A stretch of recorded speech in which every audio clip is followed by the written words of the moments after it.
मैं गलती करना चाहता हूं। आप तो सुधारक हैं, अगर आप ही गलती करेंगे और कौन करेगा? आप अपने प्रवचन आदि के माध्यम से हम लोगों की अथवा समाज का सुधार करते हैं। रक्षक ही अगर भक्षक हो गया तो रक्षा कौन करेगा?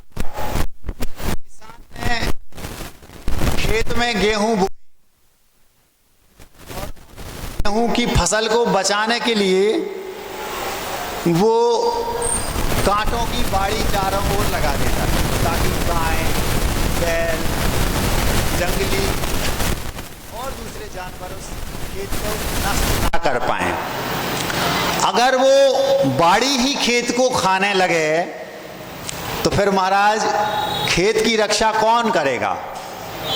आप ही गलती करना चाहते हैं तो फिर हम लोगों का क्या होगा? एक माँ अपने बच्चे को लेकर एक लौकिक किसी गुरु के पास पहुंची। गुरुदेव, हमारा बेटा शहद खाता है। शहद समझते हो? आप लोग उसको खानी बोलते हैं। एक बूंद शहद में इतने जीव होते हैं अकॉर्डिंग टू जैनिज्म कि अगर उसको कबूतर के आकार का बना दिया जाए तो लोक में बनेंगे नहीं। 7 गांवों को जलाने में जो दोष लगता है उतना दोष एक मधुमक्खी के छत्ते को हटाकर नष्ट करने में लगता है। उसके हटाए बिना शहद निकल नहीं सकती, नहीं तो वे मधुमक्खियां आपको दुनिया से हटा देंगी। तो वो माँ पहुंची और बोलती है, महाराज हमारे बेटे को शहद खाना छोड़ा दीजिए। अब वो जो गुरु थे, लौकिक गुरु थे, वो स्वयं शहद खाते थे, तो वो कैसे हटाएंगे? तो महाराज अगर आप स्वयं गलती करना चाहते हैं तो हम लोगों की गलतियों को दूर कैसे करें, क्योंकि आप स्वयं गलत हैं। आपने पुनः आज हमारी शुरुआत का जो सेंटेंस था उसका गलत अर्थ लगा लिया। तो महाराज आप कौन सी गलती करना चाहते हैं? आप ही सही अर्थ बता दो। अगर आप जानना चाहते हैं कि हम कौन सी गलती करना चाहते हैं और क्यों, तो इसके लिए आपको थोड़ा सा इंतजार करना पड़ेगा। एक राजा थे, उन राजा का नाम था वही जगन्नाथ। अपनी हर फिल्म के हर हीरो का नाम जगन्नाथ। जगन्नाथ जो शब्द है उसका अर्थ होता है जगत के जो नाथ, उसका नाम जगन्नाथ। अगर हम संधि विच्छेद करेंगे तो अर्थ करने के लिए जगत नाथ, ना के कारण ता का ना हो जाता है और अर्थ बन जाता है क्या? शब्द बन जाता है जगन्नाथ। ऐसा भी हो सकता है कि किसी का नाम जगन्नाथ हो और वह जगन्नाथ ना हो, और यह भी संभव है कि किसी का नाम जगन्नाथ ना हो और वह जगन्नाथ हो। जैसे भगवान महावीर स्वामी जगत के नाथ है, लेकिन उनका नाम महावीर है, जगन्नाथ नहीं है। वो राजा जगन्नाथ तो था लेकिन जगत का नाथ नहीं था। हाँ, जितनी उसकी प्रजा थी उतना का वो उस राज्य, जितना उसका साम्राज्य फैला था उतने का वो नाथ था, ये तो हम कह सकते हैं। किसी का नाम राम हो और वह राम ना हो, ये हो सकता है, और किसी का नाम राम ना हो और वह राम हो, ये भी हो सकता है। आचार्य गुरुदेव विद्यासागर जी महाराज इस सदी के, इस समय के, इस काल के श्री राम है, जबकि उनका नाम राम नहीं है। और कई ऐसे लोग होंगे जिनका नाम राम है लेकिन वे राम नहीं हैं। एक पंक्ति याद आ गई, काम करो ऐसा कि नाम हो जाए, या फिर नाम करो ऐसा कि सुनते ही काम हो जाए। गुरुदेव ने पहले, कोई जानता नहीं था विद्याधर को, विद्यासागर जी को, दीक्षा के 2-5 साल तक भी लोग नहीं जानते थे। उन्होंने ऐसा काम किया कि उनका नाम हो गया, और फिर वो नाम ऐसा हो गया कि आज उनका नाम ले लो तो आप किसी को ठग भी सकते हो। उनका नाम लेकर लोग ठगते भी हैं। इतना पवित्र पावन नाम है उनका कि सुनते ही लोग अपना आपा खो दे। हाँ भैया, कोई आपके नगर में आ जाए और आपको कहे गुरुदेव ने का आशीर्वाद से हमें ऐसा ऐसा कर रहा है, वो मान जाएगा। क्यों? आपने नाम ऐसा, वो नाम ही इतना पावरफुल हो गया। काम करो ऐसा कि नाम हो जाए, या फिर नाम करो ऐसा कि सुनते ही, हाँ, गुरुदेव का नाम इतना पावन पवित्र हो गया कि अब उनका नाम ले लो तो काम होने में देर नहीं लगती। राजा का नाम था जगन्नाथ। बे जगन्नाथ जी, उनकी 4 पत्नियां थीं। कितनी? एक जमाना था जब कोई एक व्यक्ति कितनी भी पत्नियां रख सकता था। आज भी रख सकता है, लेकिन एक ही मुश्किल से मिलती महाराज, कई कितनी रखेंगे कैसे? और सामर्थ एक ही को निर्वाह करने में तो नानी याद आ जाती महाराज, 4-5 होंगी तो पता नहीं क्या होगा। तो एक जमाना था जिस समय किसी की कई पत्नियां हो सकती थीं, 2, 3, 4, 10, 5,000, 10,000, मैक्सिमम 96,000, 96,000 तक चक्रवर्ती की पत्नियां होती थी। उन राजा की 4 पत्नियां थीं। चारों पत्नियों के एक एक बेटा था। अगर एक पत्नी के एक साथ 2 बेटे हो जाएं तो आप लोग उसको ट्विंस बोलते, और अगर एक साथ 3 हो जाएं तो आप उसको ट्रिपलेट्स बोलते हैं, ट्विंस भी बोल देते हैं। हम लोग नेमावर में थे, हम अपने कक्ष में बैठे थे, एक माता पिता कर्नाटक के आए और उनके 3 बेटे थे, वो ट्रिपलेट्स थे, ट्विंस थे, 3 थे, एक साथ जन्म हुए। 8 वर्ष के वो उस दिन हुए होंगे। तो उसके माता पिता उनको गुरुदेव के दर्शन कराने, पहली बार आहार देने और पूजन आदि के लिए उन्होंने कहा हम नेमावर लाते हैं। वो तीनों बच्चे हमारे पास आए, माता पिता दर्शन कर, महाराज जी ये हमारे बच्चे हैं।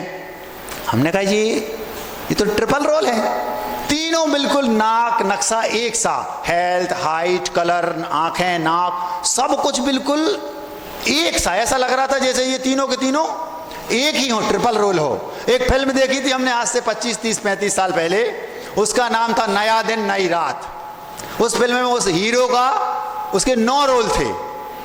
हीरो कौन था पता है? हीरो था शोले फिल्म का ठाकुर। समझ गए? अब नाम हम अपने मुंह से नहीं लेंगे, आप समझ लो। ये महाराज जी सोच रहे हैं बाजू में हमारी साइड इशारा कर रहे हैं जैसे हमें नाम पता नहीं हो। नाम तो पता है लेकिन बोलना ठीक नहीं। हाँ ठाकुर साहब, ये हाथ मुझे दे दे ठाकुर, वही वाले ठाकुर, वही हीरो था उसमें नया दिन नई रात में नॉर्थ। तो वो 3 थे, वो मेरे पास आए। अब हम देखते ही भौचक के रह गए, तीनों एक से, बिल्कुल एक से। चंदन लगाए, अच्छे गोल गोल गाल, अच्छा भरा शरीर, ऐसे नहीं कि 3 थे तो दुबले पतले थे। और वो आपस में तीनों धोती पहने थे ये पूजन की, और तिलक लगाए थे, मंदिर में पूजन करके आए होंगे। तो वो हमारे पास आए। जैसे हमने देखा, हमने किताब बंद की, हमने कहा चलो आचार्य के पास चलते हैं। उन तीनों को हम आचार्य के पास ले गए, उनके माता पिता के साथ। आचार्य किसी से सामान्य ऐसी नॉर्मल तत्व चर्चा कर रहे थे। हमने कहा आचार्य नमस्तु। हाँ आचार्य ये 3 ट्रिपलेट्स हैं। तो अच्छा, देखते ही वो भी एकदम आश्चर्यचकित रह गए, बोले ये तीनों तो एक से लग रहा है बोले। तो फिर आचार्य उनके माता पिता से पूछते हैं, अच्छा ये तो बताओ आप इन्हें पहचानते कैसे हैं? आचार्य उनसे पूछते हैं कि ये आप पहचानते कैसे?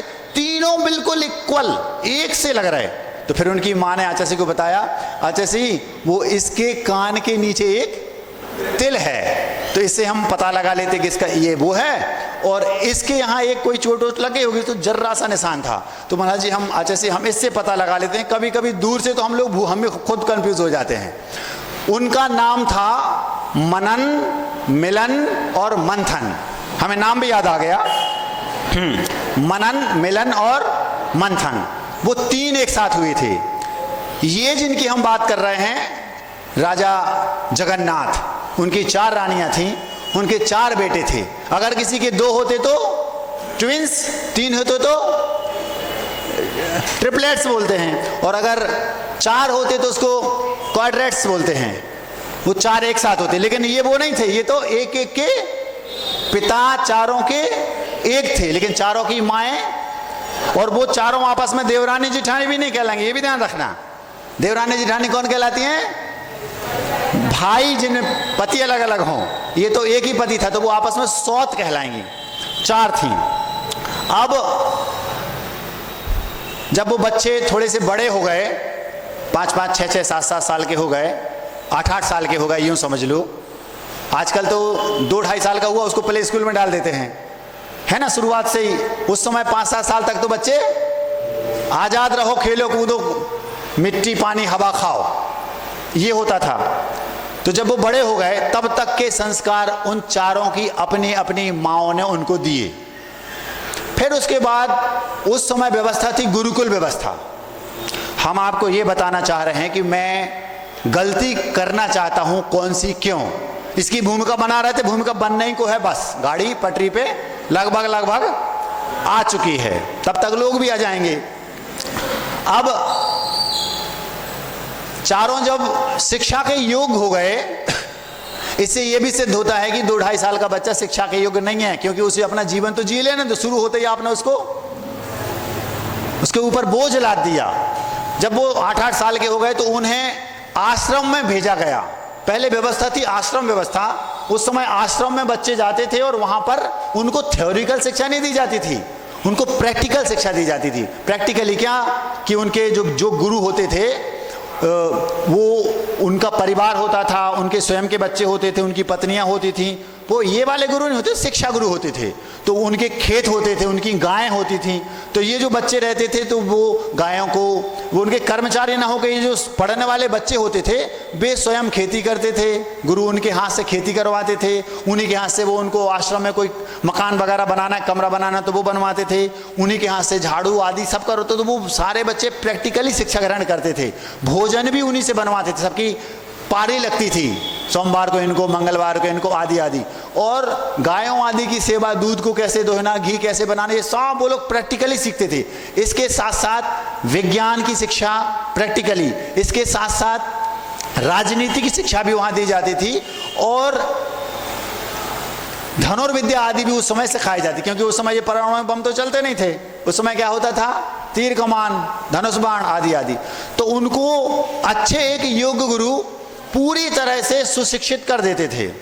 जब उनको वहां राजा ने भेज दिया और जब उनकी पूरी शिक्षा हो गई, लगभग 10, 12, 15 साल जितना भी उनको वहां रहते होंगे, वहां रहे, और वे चारों बच्चे एक दिन धूमधाम के साथ शिक्षा को प्राप्त करने के बाद अपने नगर में वापस लौटे। उनकी ऐसी अगवानी की गई, कौन थे वो? राजकुमार। और राजा वो जो जगन्नाथ थे वो सामान्य नहीं थे, वो कैसे थे? पराक्रमी थे, प्रतापी थे, जैन थे, सज्जन थे, ईमानदार थे, और बहुत गंभीर थे, और वैरागी भी थे। वो समझते थे ये सब ये है।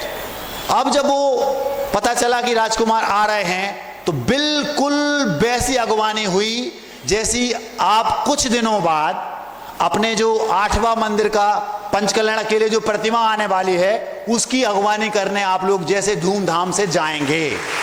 समझ रहे हैं ना? हमने सुना है शरद पूर्णिमा की भूमिका बन रही है। कोई एक दिन उन राजा ने चुना उनकी अगवानी का, और इत्तेफाक से वो दिन भी शरद पूर्णिमा का ही था। किस दिन? जिस दिन वो वापस आए। जब वो बच्चे वापस आए तो राजा के मन में पहले से ही था कि जिस दिन मेरे बच्चे आ जाएंगे उसी दिन मैं ये निर्णय ले लूंगा कि मुझे करना क्या है। आप लोग तो क्या करते, बच्चे हो जाए, नाती हो जाए, नाती के बच्चे हो जाएं, लेकिन निर्णय नहीं ले पाते कि आपको अपना क्या करना है। आप अपना निर्णय ले लेते तो या तो वो बच्चे आपका निर्णय ले लेते हैं या फिर प्रकृति आपका निर्णय ले लेती है, लेकिन आप अपना निर्णय, लेकिन वो समझदार राजा थे, उन्होंने अपना निर्णय ले लिया। अब शरद पूर्णिमा के दिन जब वो बच्चे चारों उनके आए, राजकुमार, धूमधाम से उनकी अगवानी की गई। राजा के कक्ष में पहुंचे, पिताश्री का उन्होंने पाद प्रक्षालन किया, नमस्कार किया। चारों रानियों को राजा ने सामने बुलाया। राजा ने उसी दिन निर्णय ले लिया मन ही मन, आज से 5 वर्ष बाद जो शरद पूर्णिमा आएगी उस दिन में इन चारों में से किसी एक योग्य बच्चे को इस राज सिंहासन पर राज तिलक करके और मैं दीक्षा ले लूंगा। क्यों महाराज? ये दीक्षा की बात है, बस मत करो आप। क्यों? जबकि राजा की उम्र कोई 80 साल नहीं थी, उसने सोच लिया, समझ लिया था कि मैंने पूरा जीवन जी लिया, पत्नियां थीं, राजपाट था, बच्चे हुए, सब कुछ हो गया, अब कब तक वही दुकान, वही मकान, वही भोजन, वही पत्नी, वही बच्चे, वही मंदिर, सब कुछ वही है, कब तक? थकते नहीं, अघाते नहीं। वो राजा समझदार था। समझदार लोग अघा जाते हैं, अघा जाते, समझो, पेट भर गया, बहुत है बस। उसने निर्णय ले लिया, आज से ठीक 5 बरस बाद मैं इस राजपाट को त्याग दूंगा। आप में से किसी का क्वेश्चन हो सकता है, महाराज 5 साल का टाइम क्यों लिया? उसके पीछे कारण था। वो आप लोगों जैसा राजा नहीं था, जगन्नाथ नाम था उसका, समझदार था। उसने क्या किया, उसने बच्चों को देखते ही यह निर्णय लिया कि इनको मैं 5 साल में परखूंगा, इस राज्य को संभालने की योग्यता किसके अंदर है। जिसके अंदर इस राज्य को संभालने की योग्यता होगी, हम उसको महाराज 4 राजकुमार थे तो पुण्य तो उनके चेहरे पे झलके गई, क्योंकि जो राजा का पुत्र होगा वो ऐसे हो जाएगा क्या? पूर्व का पुण्य लेके आए होंगे तो पुण्य भी झलकता था। शिक्षा दोनों 4 को एक साथ मिली तो शिक्षा भी सबकी बराबर थी, तो 4 योग्य थे। नहीं, शिक्षा एक साथ देना अलग वस्तु, पुण्य 4 का होना अलग वस्तु, लेकिन उस पुण्य में भी वो राजयोग वाला पुण्य होना वो अलग वस्तु। उसको पकड़ने के लिए बुद्धिजीवी लोग पकड़ लेते हैं। राजा ने एक युक्ति सोची, उसने 4 रानियों के सामने उन 4 बेटों को बुलाया और 4 बेटों से बोलता है, आज तुम लोगों की पढ़ाई पूरी हो गई, आज तुम आ गए, मेरा आधा भार उतर गया। अब मैं आप लोगों को, परीक्षा तो आपके गुरु ने ले ली होगी, उस समय आप लोगों जैसी परीक्षा नहीं होती थी। आज कैसी परीक्षा होती है? हर 8वें दिन परीक्षा, पढ़ाई कम होती है, परीक्षा ज्यादा होती। उस समय पूरे उनके शैक्षिक काल में, शिक्षण काल में जितनी भी उन्हें शिक्षा दी गई वो पूरा बीत जाता था और लास्ट में उनकी परीक्षा होती थी। जैसे अभी हमने 5-6 दिन पहले बताया था, दुर्योधन की और युधिष्ठिर की परीक्षा हुई, जाओ टोकनी ले जाओ और एक सज्जन व्यक्ति को जो भी तुम्हें अच्छा जीव देखे दिखा लाओ। तो दुर्योधन की भी परीक्षा हो गई, उन्हें एक भी सज्जन नहीं मिला, और युधिष्ठिर की परीक्षा हो गई, उन्हें पहला वो जो डॉगी था उसकी वो, तो समझ गए कि कौन सज्जन है कौन कैसा। सबको एक सी शिक्षा दी, सब राजपुत्र थे, लेकिन बुद्धि किसकी कैसी चलती है ये राजा को देखना था। उन्होंने एक एक मुट्ठी 4 बेटों को चने दे दिए। चने समझते हो? सिके हुए नहीं, कच्चे। कच्चे मतलब जो मंडी में आते ना चने, खेत से निकाले सीधे दे दिए। बच्चों, इन 4 बच्चों से कहा एक एक मुट्ठी चने लो, उसमें लगभग एक एक मुट्ठी में 100-100, 150-150, 200 दाने होंगे। ये 4 एक एक मुट्ठी चने ले लो। आज शरद पूर्णिमा का दिन है, आज से ठीक 5 बरस बाद ये चने आप लोगों को मुझे वापस करना है, बस इतना उन्होंने बोल दिया। किसने बोला? जगन्नाथ ने। किससे? 4 राजकुमारों से। अब वो उनकी माएँ साथ में थी, उनने भी देख लिया, कोई कुछ समझ ही नहीं पा रहा था कि हो क्या रहा। राजा ने सोचा 5 साल में हम इनको परख लेंगे और जो इस परीक्षा में खरा उतरेगा उसको हम ये राज सौंप के और अपन दीक्षा ले लेंगे। 4 काल होते हैं जीवन के, गृहस्थ आश्रम आदि आदि होते ना, ब्रह्मचर्य आश्रम, गृहस्थ आश्रम और वानप्रस्थ आश्रम और संन्यास आश्रम।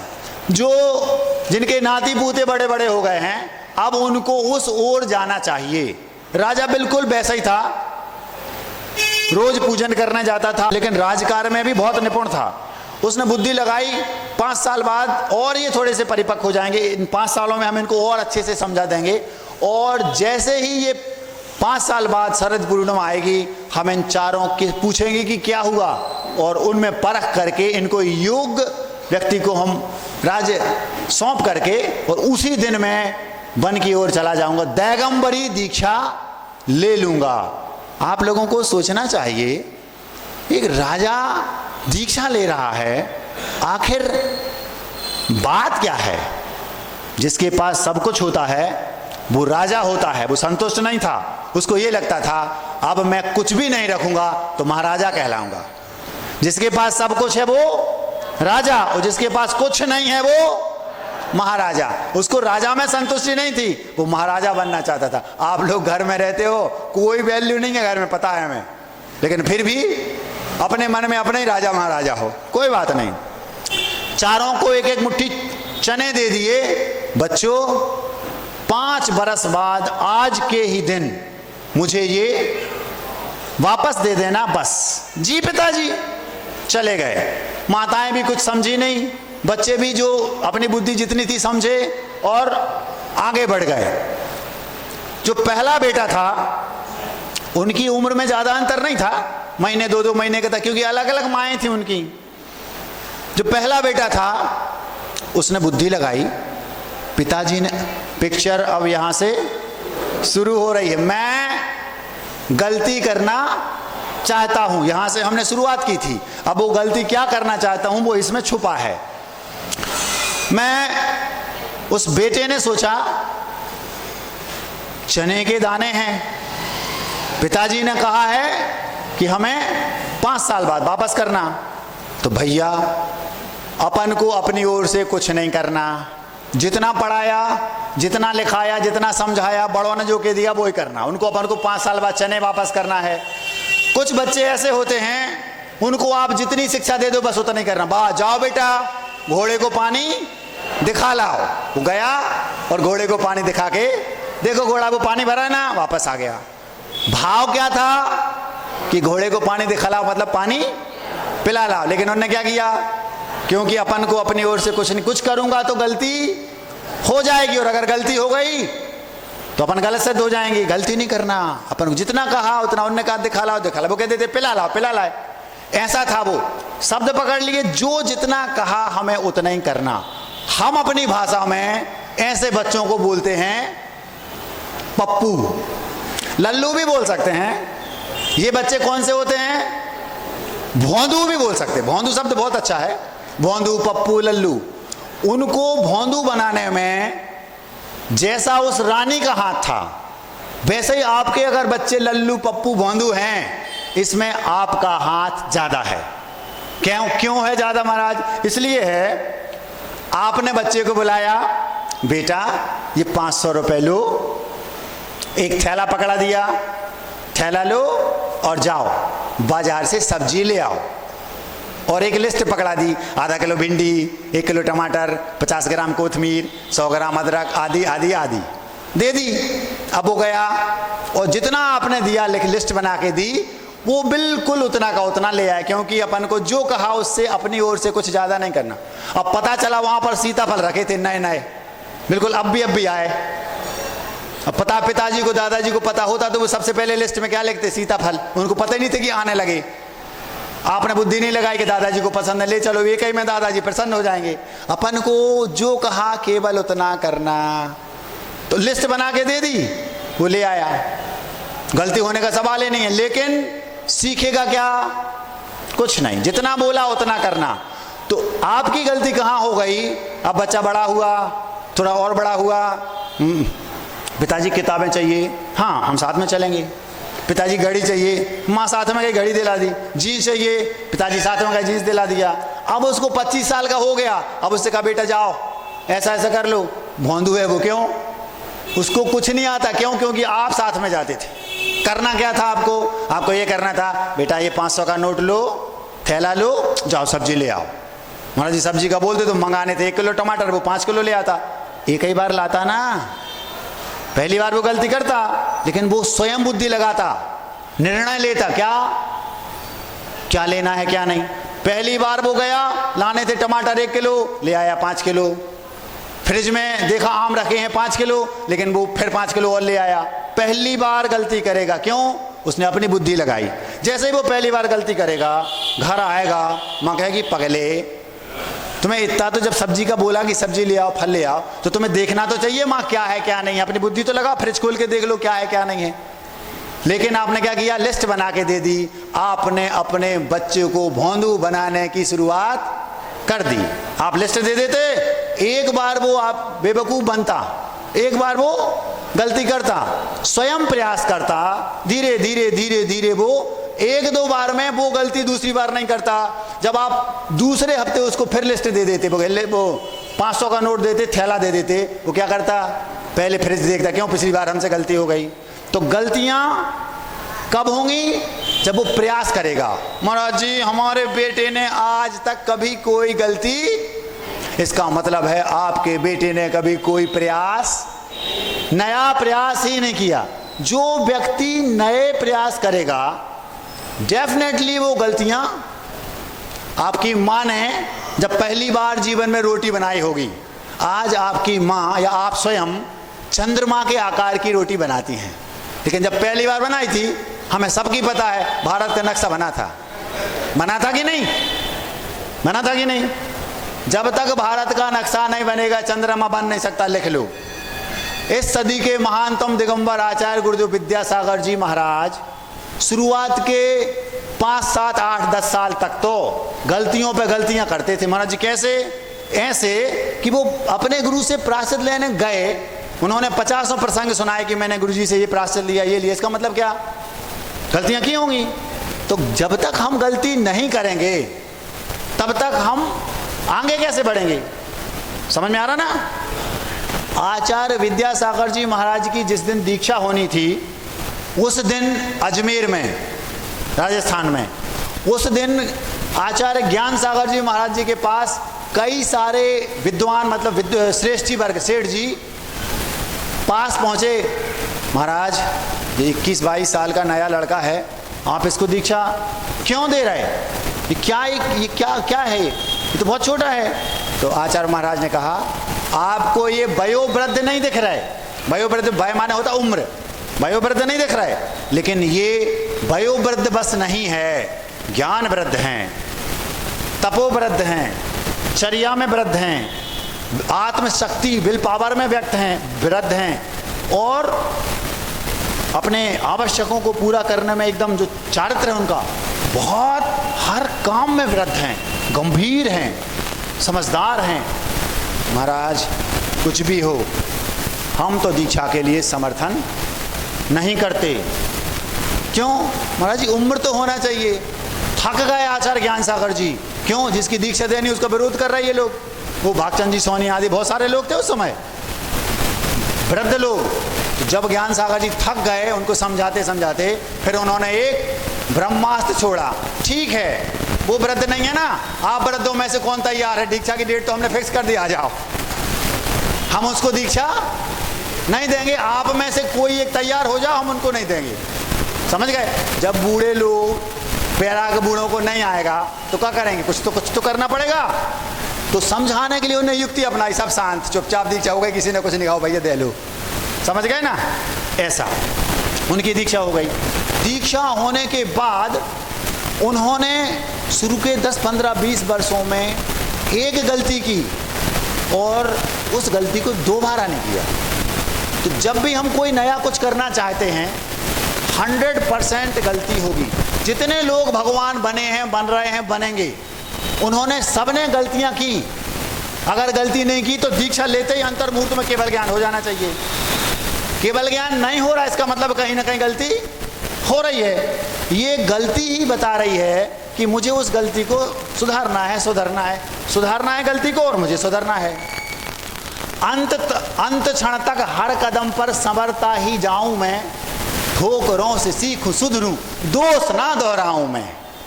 अंत क्षण तक हर कदम पर संवरता ही जाऊं मैं, ठोकरों से सीखूं सुधरूं, दोष ना दोहराऊं मैं। इसमें यह मतलब है कि मुझे हर कदम पर सुधरते जाना है। ठोकर लगेगी लेकिन उससे सीखना है और सुधरना, वो गलती दूसरी बार नहीं।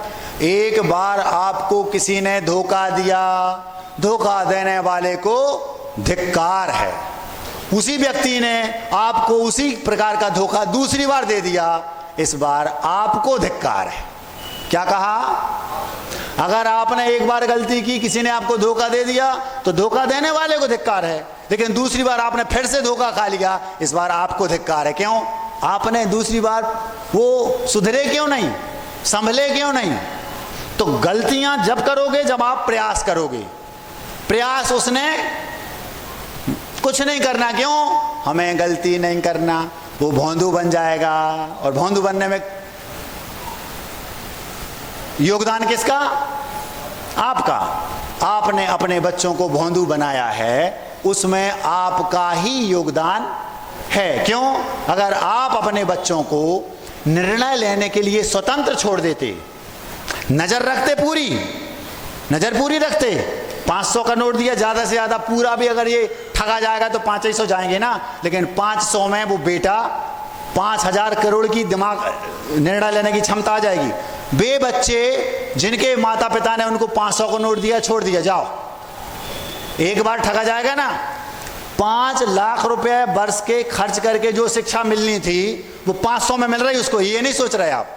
आपने 500 दिए, सब्जी के लिए भेजा, और वो बेटा वहां से आया लौट करके ठगा गया, 25, 50, 100 का ठगा जाएगा, लेकिन उसने जो सीखा वो शिक्षा आपको 5 लाख में स्कूल में भी नहीं मिलेगी।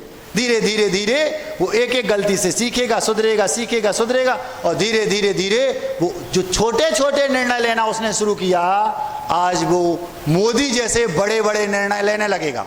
तो निर्णय लेने की क्षमता उसके अंदर कहां से आई? आपके प्रयासों के माध्यम से। लेकिन आपने लिस्ट पकड़ा दी, आपने अपने बच्चे को भोंदू बनाने की शुरुआत।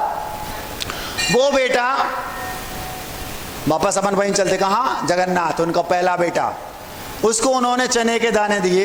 मुझे अपनी ओर से कोई नया प्रयास, क्योंकि गलती हो गई तो, और हमने आज तक कोई गलती नहीं की। उसकी मां को इसी बात का दम्भ था, मेरे बेटे ने आज तक कभी कोई गलती, जितना उससे कहते वो उतना करता है। मतलब आपका बेटा 1 नंबर का। उसने क्या किया? उसने उन चने के दानों को लिया, सोने की डिब्बी में रखा, क्योंकि पिताजी ने दिए हैं, और उसको सोने की डिब्बी में रखा, अच्छे से पैक किया, और उस पर एक चिट चिपका दी। जैसे ये जो सेठ लोग हैं ना, ये करते, क्या करते? कोई गहने रखने आया, काद बोरा हो गए, फिर एक बोरे को बोया, दूसरे तीसरे बरस तो वो 10, 20, 50, 100 बोरे हो गए।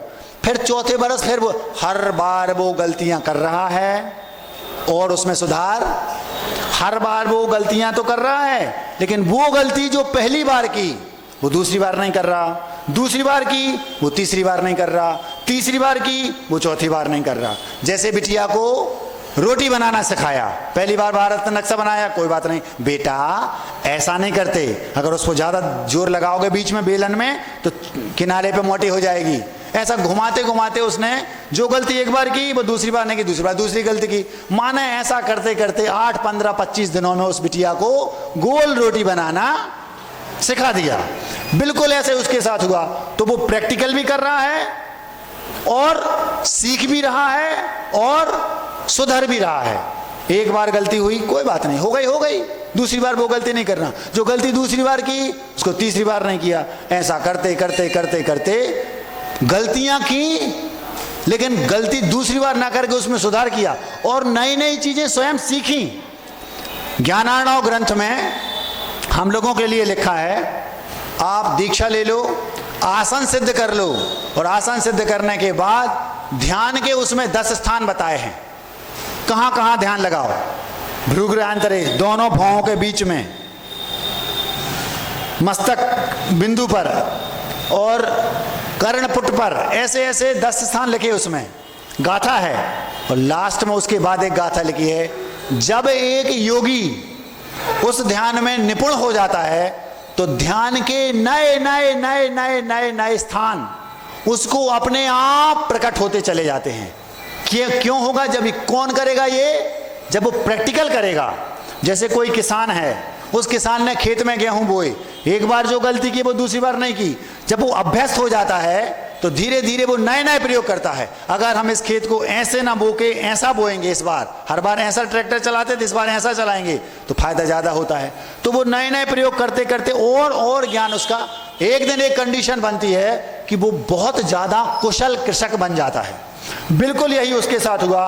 5 साल में उसने एक मुट्ठी के 50 मुट्ठी, 50 मुट्ठी के एक बोरा के जब तीसरी साल बोए तो 100 बोरे, 100 बोरे को जब चौथे बरस बोए तो 1000 बोरे, और 1000 वो, क्योंकि जमीन की कमी तो थी नहीं, राजा का बेटा राजकुमार है।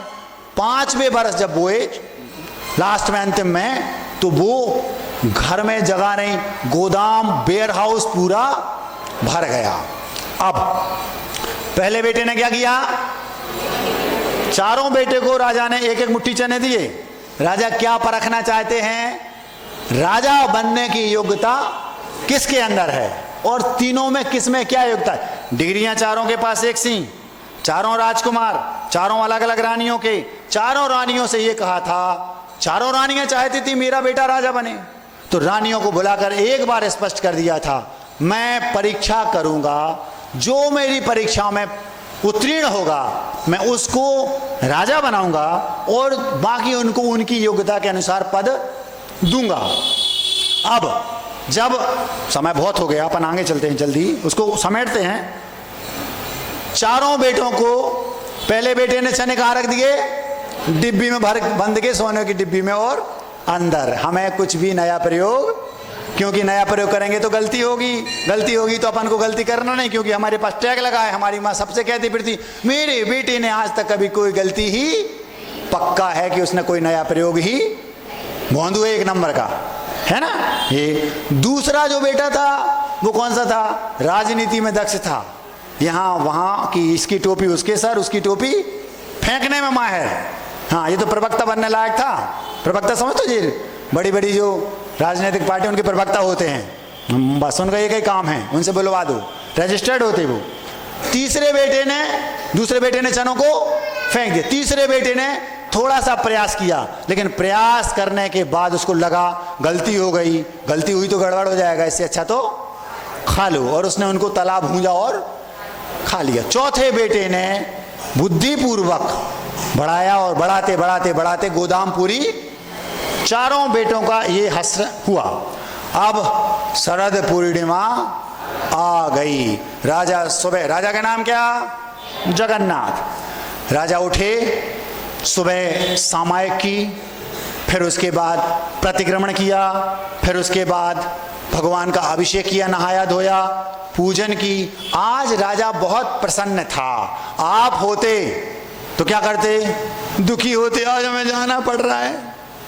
उसको प्रसन्नता थी, भगवान इस झंझट से आज मुक्त होने का दिन आ गया। उसको इस बात की खुशी हो रही थी, क्योंकि प्रतिज्ञा क्या थी उसकी, जिस दिन मेरे बच्चे 5 बरस बाद मेरे पास चनों का मैं पूछूंगा क्या किया, उसी दिन राज अभिषेक करके योग्य बच्चे का और मैं दीक्षा ले लूंगा। ये राजा की प्रतिज्ञा थी। लोग प्रतिज्ञा पहले कर लेते थे, आपने क्या प्रतिज्ञा की, महाराज हम इतना सोचते ही नहीं, दिमाग ही नहीं लगाते। क्यों, कौन दिमाग लगाए, अभी कौन दीक्षा ले, गड़बड़ हो जाएगा। एक जमाना था जब शिक्षा में, शिक्षा का जो उद्देश्य होता था, वास्तविक उद्देश्य, अंतिम उद्देश्य, पूरे जीवन भर तो जीने की कलाएं आदि आदि थी, अंतिम उद्देश्य होता था अध्यात्म।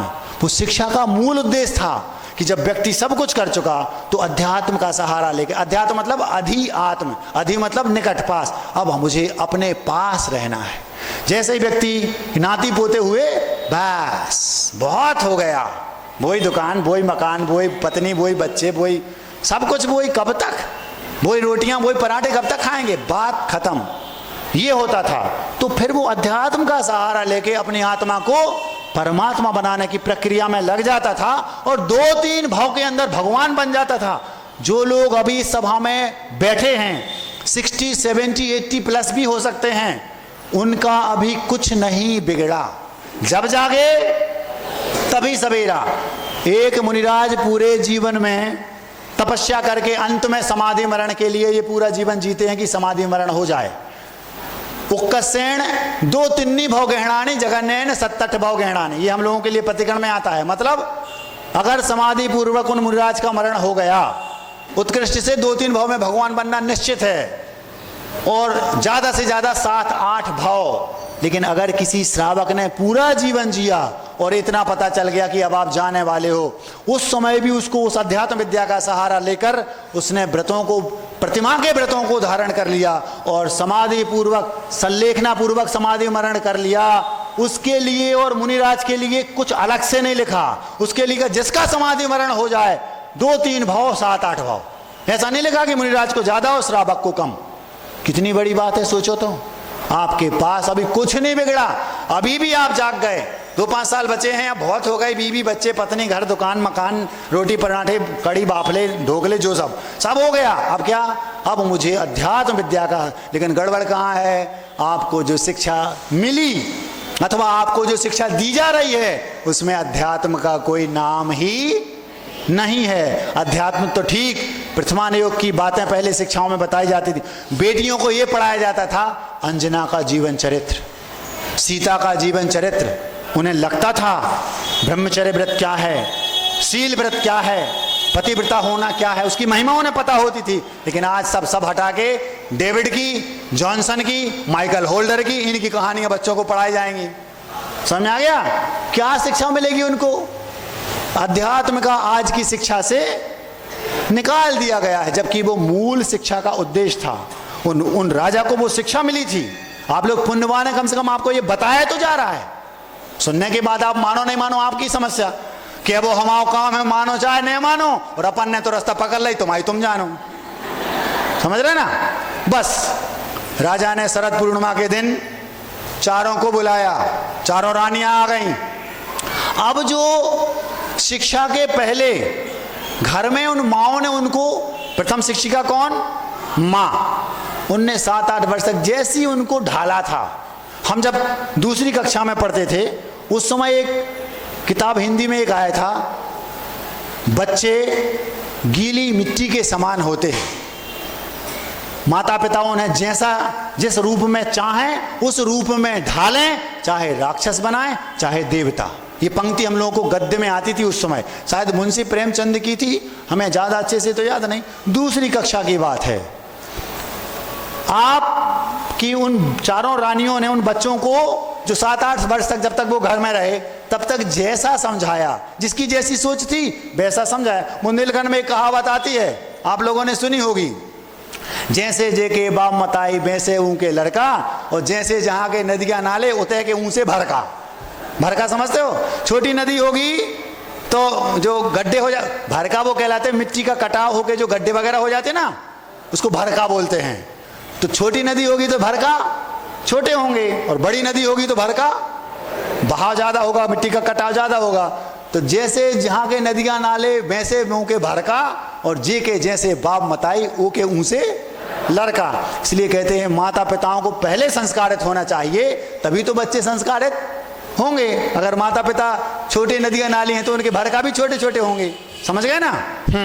उन्होंने चारों माताओं ने अपने बच्चों को जैसी शिक्षा दी, वे बच्चे वहां जाकर उसी शिक्षा को विकसित किया। और शिक्षा तो गुरु से ली, लेकिन प्रथम शिक्षिका कौन?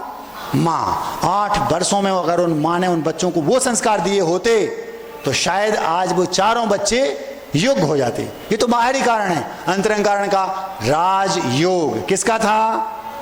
चारों बच्चे साथ में आए राजा के पास, माएँ साथ में। अब चारों चाह रही हैं, वो समझ गई कि राजा किसी एक को चुनना चाहते हैं, क्योंकि परीक्षा का आज प्रतिदिन रिजल्ट निकलने वाला है। हाँ बेटा बताओ, चने दिए थे, पहले बच्चे से पूछो कहाँ है वो चने? पिताजी अब भी लाता हूँ 2 मिनट में। और गए, तिजोरी खोली, डिब्बी निकाली, और पिताजी के सामने आकर डिब्बी खोली। जैसे डिब्बी खोली उसमें क्या निकला? चना नहीं निकला, चचरी निकली, वो चूर्ण। क्यों? उसमें 5 साल में चना रख दो डिब्बी में, क्या होगा? उसमें कीड़े हुए घुन अंदर से, और उसको उन कीड़ों ने खाया, और उन कीड़ों के शरीर उसी में मरा पड़ा। अनंत उसमें जीव हो गए, लाखों करोड़ों की मात्रा में, असंख्यात। और उस डिब्बी में और जो खाया वही चूर्ण, और उन्हीं का वो सब घटपट हो गए चूर्ण जैसा, जैसा वो चने की फुकली होती ना, हाँ वो उसमें निकली। पिताजी तुम्हें तो हमने चने दिए थे बेटा, हमने रख दिए थे हिफाजत से, ज़्यादा हिफाजत से। कभी कभी आप अपने बच्चों को कोई वस्तु दे, पति ने अपनी पत्नी को कोई चीज़ दी, इसको हिफाजत से रख दो। अब उसने इतनी हिफाजत से रख दी कि पत्नी की कोई नहीं मिल रही। कहाँ गई? आप ही ने तो कहा था हिफाजत से, हमने इतनी हिफाजत से रख दी, हमें कोई नहीं मिल रही। ऐसा उन्होंने किया। डिब्बी खोली, चूर्ण निकला। राजा समझ गए ये बेटा, इसको क्या बनाना चाहिए? वित्त मंत्री, कोषाध्यक्ष। क्या बोलते? क्यों? क्योंकि इसको जो दे देंगे वो गड़बड़ नहीं होगी, संभाल के रखेगा, इससे ज़्यादा इसके पास बुद्धि नहीं है। राजा ने मन ही मन सोच लिया, इसको तो हम कोषाध्यक्ष बनाएंगे, वित्त मंत्री। क्या बोलते हैं आप लोग उसको? हैं? खजांची बोलते हैं। ये मिनिस्टर होते ना, कौन है अभी? हाँ फाइनेंस मिनिस्टर। हाँ वो जो भी हैं वो आपके यहाँ की। हाँ हम तो पूछ रहे हैं, आपको पता है कि नहीं, हमें क्या करने। अपना वित्त में चित्त नहीं जाता। अब दूसरा बेटा था, राजा ने मन ही मन सोच लिया इसको तो अपन वित्त मंत्री बनाएंगे, इसके खजाने में से गड़बड़ नहीं होने वाला। 5 साल बाद भले वो भीतर राख निकले, लेकिन डिब्बी में रख दिया, गड़बड़ नहीं होगा। राजकोष को ये बहुत अच्छे से संभालेंगे, मन ही मन विचार कर लिया। दूसरे बेटे को बोला, हाँ बेटा आ जाओ, ले आओ चने।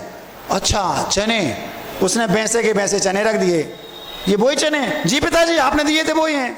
राजा समझ गए ये बनाने में, इसकी टोपी उसके सर, उसकी टोपी कहाँ गए, पूछा ये वो चने तो नहीं है, हमने तो दूसरे दिए थे। नहीं पिताजी वही है।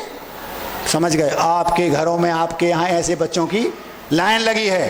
पूछा बेटा कहाँ गए, फोन लगाया, हाँ बेटा पापा कोचिंग में हूँ। और पता चला क्रिकेट खेल रहा ग्राउंड में, मोबाइल पे फोन लगाया, कहाँ हो, कोचिंग में पापा, अभी डिस्टर्ब नहीं करो। वो क्या कर रहा है वहाँ, क्रिकेट खेल रहा है। होता है ऐसा कि नहीं? तो बनाते रहते वो पापा को, पापा भी समझते हैं हम बन रहा है, लेकिन बनने में मजा है, दूसरे गड़बड़ कर देंगे तो भाग जाएगा अभी, कोई बात नहीं। वो जो दूसरा बेटा था उसने, पिताजी समझ गए कि ये बनाने में माहिर है, फिर भी पूछा किया क्या उनका ये बता, ये वो नहीं, क्योंकि घुन जाते हैं। जिनके ये थे बाजू वाले के, देख लो बता दो, इनके भैया के घुन गए ना, तुम्हारे घुन जाते। भैंसे के भैंसे, मतलब वो कहाँ गए, पिताजी हमने तो वो फेंक दी। समझ गए ये बनाने में, फेंकने में, बातें फेंकने में, लपेटने में, यहाँ बाकी, इसको तो अच्छा अपने राज प्रवक्ता बनाओ। राज प्रवक्ता समझ गए, ये फेंकेगा, लोगों को समझाएगा, अपने यहाँ की टोपी उसके सर करता रहेगा, इसमें माहिर है। राजनीति में ये दक्ष है, इसी के योग है, दिमाग में लगा इसको राजनीति में भेजना। तीसरा जो बेटा था उसको बोला, बेटा बताओ क्या किया। पिताजी आपने दिए थे, हमने उनको बोया, आए, लेकिन गड़बड़ होने का डर था, दूसरी बार हमें लगा ऐसा ना हो पाला पड़ जाए, गलतियां हुई, हमने दूसरी बार रिस्क नहीं ली, और वो चने हमने तल के, और पापा जी समझ गए पिताजी ये नुकसान नहीं करेगा, इसको खाद्य मंत्री बनाना चाहिए, ये भोजन पूरा इसका व्यवस्थित रहेगा, ये फेंकेगा नहीं, जाना नहीं देगा कहीं, इसको ये खाद्य मंत्री बनने के योग्य। चौथे को बोला, बेटा तुम बताओ। पिताजी चने रख देते तो गुन जाते, फेंक देते तो गड़बड़ होता, और खा लेते तो सामना नहीं ला पाते, लेकिन हमने उनको बोया, बढ़ाते बढ़ाते बढ़ाते अब हम यहाँ नहीं ला सकते। कहाँ हैं, आपको चलना पड़े, कहाँ, राजकोषागार में, मतलब वेयर हाउस में। कहाँ है वो, वेयर हाउस में लगे एक मुट्ठी। फिर उसने पूरी कहानी बताई, हमने उनको लगातार बोया, गलतियां हुई, गलतियों को सीखा, सुधरा, और सुधरते सुधरते अब हम अच्छे कृषक भी बन गए हैं, और आपका पूरा वेयर हाउस चनों से भरा है, जाकर देख लो। राजा समझ गए इसके अंदर राजयोग वाले लक्षण राजा के गुण के अंदर हैं, इसको मेरे साम्राज्य को ये कई गुना ज्यादा विस्तृत करेगा। और राजा ने दोपहर में 1:30 बजे समय के बाद उनकी, आप लोगों के सामने, हम लोगों के समय के बाद सभा रखी, एक को राजाभिषेक किया, एक को प्रवक्ता बना दिया, नीति में निपुण था, राजनैतिक बना दिया, एक को गृह मंत्री बना दिया, और एक को वित्त मंत्री बना दिया, और उसको बना दिया राजा। अपना मुकुट उतारा, रख दिया, मंत्रोच्चार पूर्वक किया, और वहीं से अपने वस्त्र आदि को उतारा, केस लॉन्च किए और निकल लिए। बस झंझट खत्म, आज का झंझट खत्म। समझ में आ गई बात? हाँ, महाराज जी तो पुड़िया के लिए बोल रहे हैं।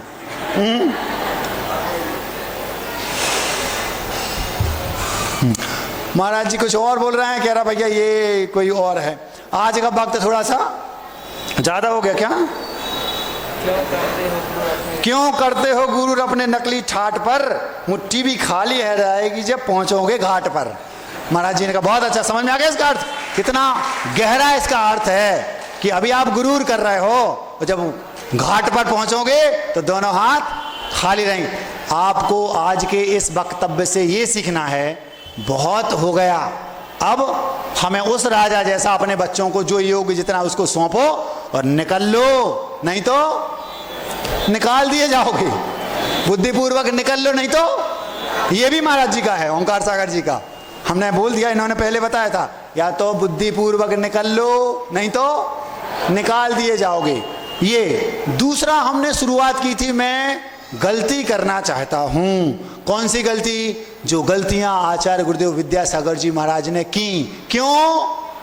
उन गलतियों को दूसरी बार नहीं करूंगा।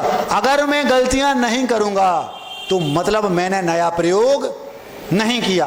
प्रयोग करूंगा, गलतियां होंगी, गलतियों से सीखूंगा, सुधरूंगा और आगे बढ़ता चला जाऊंगा। एक दिन ऐसा आएगा गलतियां हमारे पास नहीं रहेंगी और जो आज सदी के महानतम दिगंबर आचार्य गुरुदेव विद्यासागर जी महाराज बन गए हैं वो कोई भी बन सकता है अगर उनके हिसाब से चले तो। अब अगर आपको उनके हिसाब से चलना है, अभी से अपने बच्चों को वैसी शिक्षा देना शुरू कर दो। अब आपको ये देखना है कि आपके घर में आपके बच्चे कैसे हैं। अगर शुरुआत है तो उनको संभालना शुरू कर दो, अभी भी कुछ नहीं बिगड़ा। और अगर वो उस उम्र तक पहुंच गए, अब सुधर नहीं सकते, तो उनको अपने अपने हिसाब से सौंप दो और निकल लो। इसी में सार, मैं गलती करना चाहता हूं। कौन सी गलती और क्यों, आपको अच्छे से समझ में आ गया होगा। किसी को समझ में नहीं आया हो तो खोली नंबर 9। अब मिठाई, गुरु ने हमें जो